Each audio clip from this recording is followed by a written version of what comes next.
కాకినాడ జిల్లా కెల్లంపూడిలోని మాజీ మంత్రి పీఎస్సీ సభ్యుడు ముద్రగడ పద్మనాభం నివాసంలో రాజకీయ సందడి నెలకొంది. మాజీ మంత్రి గుడివాడ అమర్నాథ్ సోమవారం ముద్రగడ పద్మనాభాన్ని ప్రతిపాడు వైసీపీ ఇన్ఛార్జ్ ముద్రగడ గిరిబాబును మర్యాదపూర్వకంగా కలిశారు. అనంతరం అమర్నాథ్ మీడియాతో మాట్లాడుతూ కూటమి ప్రభుత్వంపై తీవ్రస్థాయిలో విమర్శలు గుప్పించారు. రాజమండ్రి జైల్లో ఉన్న అంబటి రాంబాబును ములాఖతులు కలిసేందుకు వెళ్తూ మార్గమధ్యంలో ముద్రగడను కలిశామని ఆయన తెలిపారు. సూపర్ 6 హామీలను అమలు చేయలేక కూటమి ప్రభుత్వం ప్రజల దృష్టి మళ్లించేందుకు అరాచకాలకు పాల్పడుతుందన్నారు. తిరుపతి లడ్డూ ప్రసాదాన్ని కూడా రాజకీయ స్వార్థం కోసం వాడుకుంటూ స్వామివారి ప్రతిష్టను దెబ్బతీస్తున్నారు. అంబటి రాంబాబు ఇంటిపై దాడి చేసిన వారిని వదిలేసి బాధితులైన అంబటిని జైల్లో పెట్టడం దారుణమని అమర్నాథ్ మండిపడ్డారు.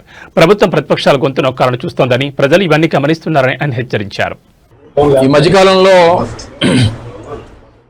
పార్టీ మాజీ మంత్రివర్యులు సీనియర్ నాయకులైనటువంటి అంబటి రాంబాబు గారి మీద పెట్టినటువంటి అక్రమ కేసులు, వారిని జైల్లో నిర్బంధించి ఏ రకంగా ప్రభుత్వం తాలూకా కక్షపూరిత వైఖరిని నిరసిస్తూ, అలాగే వారిని ఈరోజు ములాఖతులో కలవడానికి అని చెప్పి వెళ్తూ మా పార్టీ సీనియర్ నాయకులు, పెద్దలు, పార్టీ రాష్ట్ర పిఎస్సి సభ్యులైనటువంటి మాజీ మంత్రివర్యులు ముద్రగడ పద్మనాభం గారిని మర్యాదపూర్వకంగా కలవాలని చెప్పి వారి దగ్గరికి రావడం జరిగింది. వారిని కలిసి వారితో కొన్ని విషయాలు చర్చించి ఇక్కడి నుంచి నేరుగా రాజమండ్రి సెంట్రల్ జైలుకి వెళ్ళి రాంబాబు గారితో ములాఖతులో కలిసేటువంటి కార్యక్రమానికి ఈరోజు రావడం జరిగింది. అయితే మనం జరిగినటువంటి ఆ ఇన్సిడెంట్ జరిగినటువంటి రాజకీయ పరిణామాలు అన్నీ చూసిన తర్వాత ఈ ప్రభుత్వం తీసుకుంటున్నటువంటి ఇటువంటి నిర్ణయాలు, కక్షపూరిత కార్యక్రమాలు, ప్రజల్లో వారి మీద వస్తున్నటువంటి వ్యతిరేకత, ఇవన్నీ కూడా గడిచినటువంటి 2 సంవత్సరాలుగా వారి అధికారంలోకి వచ్చిన దగ్గర నుంచి కూడా చూస్తూ ఉన్నాం.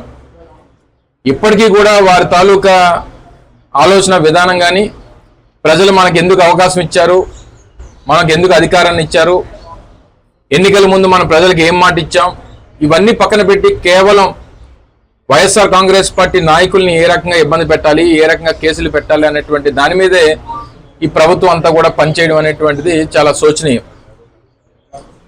కొట్టినటువంటిది, తిట్టినటువంటిది, ఇంటికి నిప్పు పెట్టినటువంటిది అంతా కూడా తెలుగుదేశం పార్టీ నాయకులే. వారేమో బెయిల్ మీద బయట ఉన్నారు.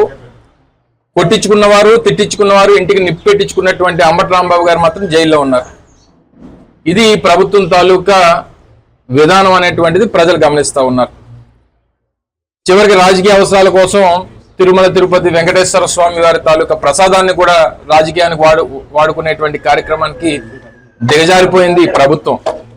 సో వీటన్నిటినీ కూడా ప్రశ్నించేటువంటి దానికి రాష్ట్రంలో ఎవరు కూడా ఉండడానికి వీల్లేదు. ప్రతిపక్షం మమ్మల్ని ప్రశ్నించడానికి వీల్లేదు. ప్రశ్నించినటువంటి ఏ గొంతునైనా సరే మేము నిర్బంధిస్తాం, జైల్లో పెడతాం, అక్రమంగా కేసులు పెడతాం అనేటువంటి ధోరణితో ఈరోజు రాష్ట్రంలో ఉన్నటువంటి ప్రభుత్వం నడుస్తూ ఉంది. ఇచ్చినటువంటి ఏ ఒక్క హామీ కూడా మొన్న బడ్జెట్లో కూడా చూసాం. వారి తాలూకా సూపర్ 6 ఏమైపోయిందో, వారు ఇచ్చినటువంటి ఎన్నికల సంక్షేమ కార్యక్రమాల హామీలు ఏమైపోయినాయో ఏది కూడా బడ్జెట్లో పెట్టినటువంటి పరిస్థితులు లేవు. తీరా చూస్తే దాదాపు ఈ 2 సంవత్సరాల్లోనే 2.5 లక్షల కోట్ల రూపాయలు అప్పులు చేసేటువంటి ఘనత మాత్రం ఈ ప్రభుత్వం సాధించింది. కేవలం ఈ గడిచినటువంటి 20 మాసాలు కేవలం మార్కెటింగ్, పబ్లిసిటీ, ఈ PR దీంతోనే ప్రభుత్వం అంతా నడుస్తుంది తప్ప ప్రజలకి, పేదవాడికి మంచి జరిగినటువంటి పరిస్థితులు ఈ 20 మాసాల్లో ఎక్కడా లేవు అనేటువంటిది రాష్ట్రంలో పేదవాడు మాట్లాడుకున్నటువంటి పరిస్థితులు మనంతా కూడా చూస్తూ ఉన్నాం. వ్యవసాయం గాలికి వదిలేశారు. యూరియా కోసం ఏ రకంగా రైతులు కొట్టుకున్నారు అనేటువంటిది రాష్ట్ర వ్యాప్తంగా అన్ని గ్రామాల్లో, అన్ని ప్రాంతాల్లో కూడా చూసాం. వ్యవసాయం లేదు, వైద్యం లేదు. వైద్యం దాదాపు 5,000 కోట్ల రూపాయలు ఆరోగ్యశ్రీకి బకాయిలు పెట్టినటువంటి పరిస్థితులు. కొన్ని కనీసం విద్య అన్న అందిస్తారంటే ఆ విద్యకు సంబంధించి 6,000 కోట్ల రూపాయలు ఫీజు రీయింబర్స్మెంట్ బకాయిలు.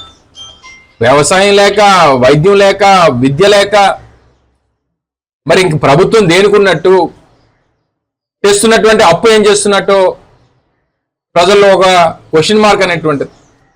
ప్రభుత్వం ఇన్ని లక్షల కోట్ల రూపాయలు అప్పు చేసి కనీసం సంక్షేమం లేక, రాష్ట్రం అభివృద్ధి లేక, సరైనటువంటి ప్రధానమైనటువంటి 3 ఏవైతే వ్యవసాయం, వైద్యం, విద్య అనేటువంటి దాని మీద ₹1 ఖర్చు పెట్టక మరి ఈ డబ్బా అంతా ఏమైపోతుందో అనేటువంటిది ఒకసారి ప్రజలందరూ కూడా గమనించాలి.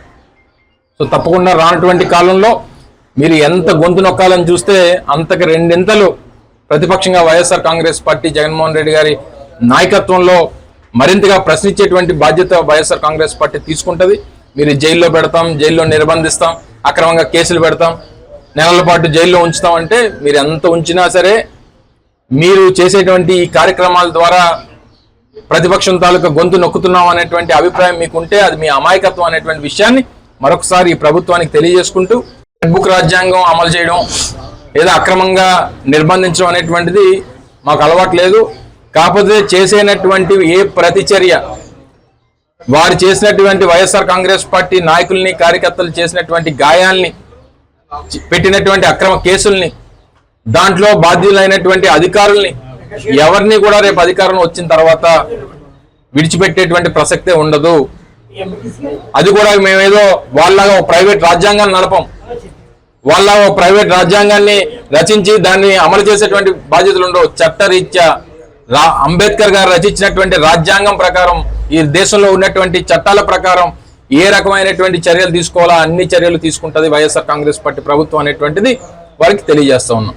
సార్ బడ్జెట్ లోనే 3,52,000 కోట్లు ఎంత కేటాయించారు కదా, పేదవాళ్ళకి ఏమైనా ఉందండి? అదే గత 2 సంవత్సరాలుగా మీరు చూశారు. చెప్పానండి, 1,500 రూపాయలు మహిళలకు ఇస్తామన్నారు, ఏమైందో చెప్పానండి. నిరుద్యోగ భృతి నెలకు 3,000 రూపాయలు నిరుద్యోగులకు ఇస్తానన్నారు, దాని గురించి చెప్పానండి. 2 సంవత్సరాలు అయిపోయింది. వ్యవసాయానికి సంబంధించి ఏదైతే రైతు భరోసా కార్యక్రమం ఎంత ఇచ్చారో చెప్పానండి. అమ్మఒడి కార్యక్రమం అరకొరగా ఇచ్చి ఎంతమందికి ఇచ్చారో చెప్పానండి. ఇలా చెప్పినటువంటి సూపర్ 6 లో గ్యాస్ సిలిండర్లు అన్నాడు, సంవత్సరానికి 3 సిలిండర్లని. 2 సంవత్సరాలు అయిపోతుంది, ఎన్ని సిలిండర్లు ఇచ్చారు చెప్పానండి. మేము అదే అడుగుతున్నాం. అంటే మొట్టమొదటిసారి ఒక బడ్జెట్ లో ఎంత అప్పు తీసుకున్నాం, దేనికి ఖర్చు పెట్టాం, ఏమి అందులో పెట్టకుండా ప్రవేశపెట్టినటువంటి దేశ చరిత్రలో మొట్టమొదటి బడ్జెట్ ఏదైనా ఉందంటే అది మొన్న ఆంధ్రప్రదేశ్ రాష్ట్ర బడ్జెట్. నువ్వు తీసుకున్నటువంటి అప్పు ఏమైంది, తీసుకున్నటువంటి అప్పుని దేనికి ఖర్చు పెడుతున్నావు, వచ్చినటువంటి అప్పుని ఏ రకంగా దాన్ని ప్రజల కోసం వినియోగిస్తున్నావు, ఎక్కడ కూడా లేదే. అంటే కేవలం అంకెల గారడి ప్రజలు ఇంకా మరింత మోసం చేయాలనేటువంటి అభిప్రాయంతోనే ఇంకా ప్రభుత్వం నడుస్తోంది. మనం చెప్పినటువంటి అబద్ధాన్నే 10 సార్లు చెప్తే ప్రజలు నమ్ముతారు, ప్రజల అమాయకులు అనేటువంటి అభిప్రాయం చంద్రబాబు నాయుడు గారి జీవితకాలంలో ఆయనకు ఉన్నటువంటి ఆయన విధానం.